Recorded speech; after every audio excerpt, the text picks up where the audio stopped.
राधे राधे। जय श्री कृष्ण। भक्तों, आप सभी का स्वागत करती हूँ।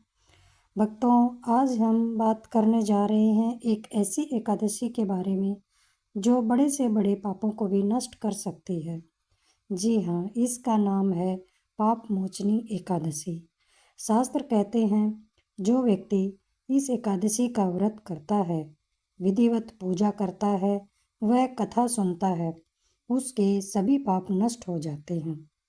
और जो मनुष्य किसी कारणवश यदि व्रत नहीं कर सकता है, लेकिन इस एकादशी व्रत की कथा कहता सुनता है, उसके भी पाप नष्ट हो जाते हैं और अंत में वह भगवान के धाम को प्राप्त कर लेता है।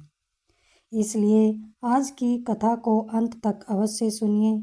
एक बार अर्जुन ने भगवान श्री कृष्ण से पूछा, हे कमल नयन, मैंने अनेकों एकादशी की कथा सुनी है, लेकिन चैत्र मास की कृष्ण पक्ष की एकादशी के बारे में जानने की मेरी जिज्ञासा बढ़ रही है।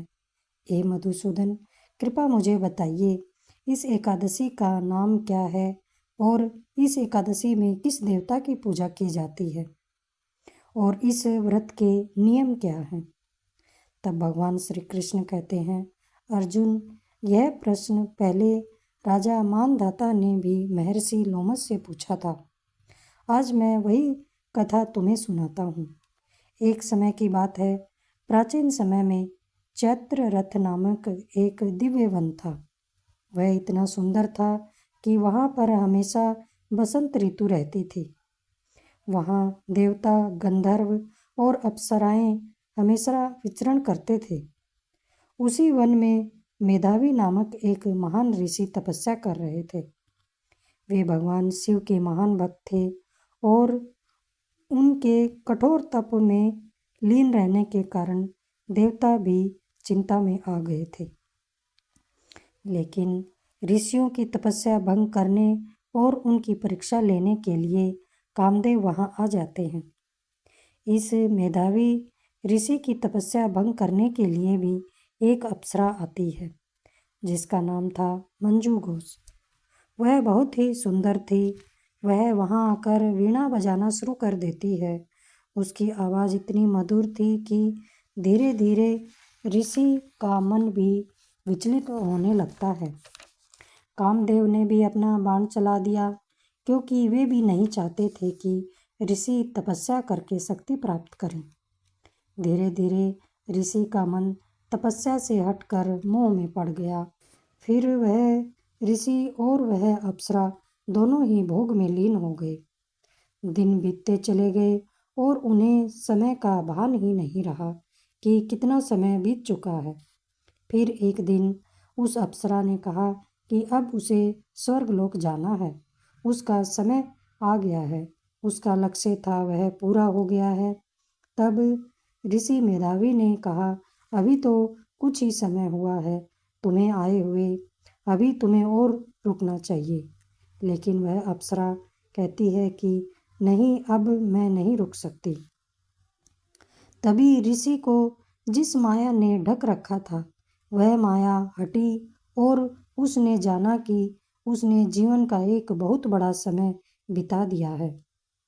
57 साल बीत चुके थे।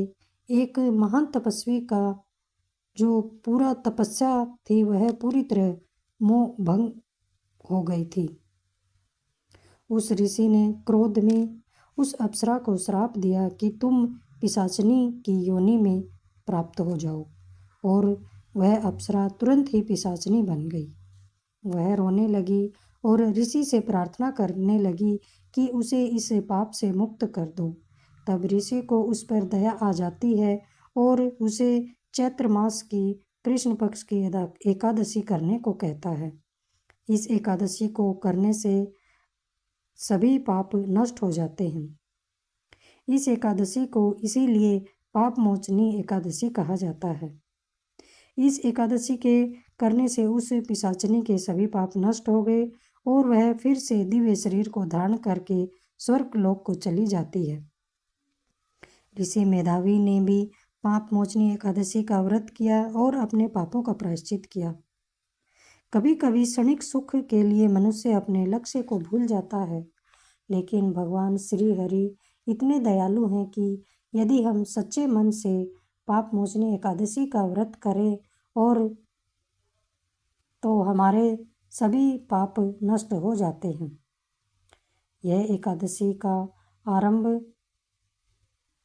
14 मार्च सुबह 8:10 से 15 मार्च सुबह 9:16 तक रहेगा। वैष्णव विधि के अनुसार सूर्योदय में आने वाली एकादशी को ही मनाया जाता है और उसी में उपवास रखा जाता है। और इस एकादशी का पारण समय है 6:40 सुबह में 9:40 तक रहेगा। पारण का मतलब है व्रत को खोलना। खोलना कैसे है? पहले हमें भगवान का भोग तैयार करना है और श्री हरि को अपना भोजन तैयार करके भोग लगाना है और फिर स्वयं को पाना है। अब एक बात और, यदि आप जीवन में पापों से मुक्ति चाहते हैं तो पाप मोचनी एकादशी जरूर कीजिए और भगवान की कृपा प्राप्त कीजिए। भगवान श्री हरि की कृपा से आपका जीवन इतना बदल जाएगा कि आप सोच भी नहीं सकते हैं। तो यह वीडियो आप सबको कैसी लगी है, आप सब मुझे कमेंट करके ज़रूर बताएं। यदि अच्छी लगी है तो आप इसे अपने परिचितों में भी उनके साथ शेयर करें और इस वीडियो को लाइक करें। कमेंट में राधे राधे ज़रूर लिखें। राधे राधे।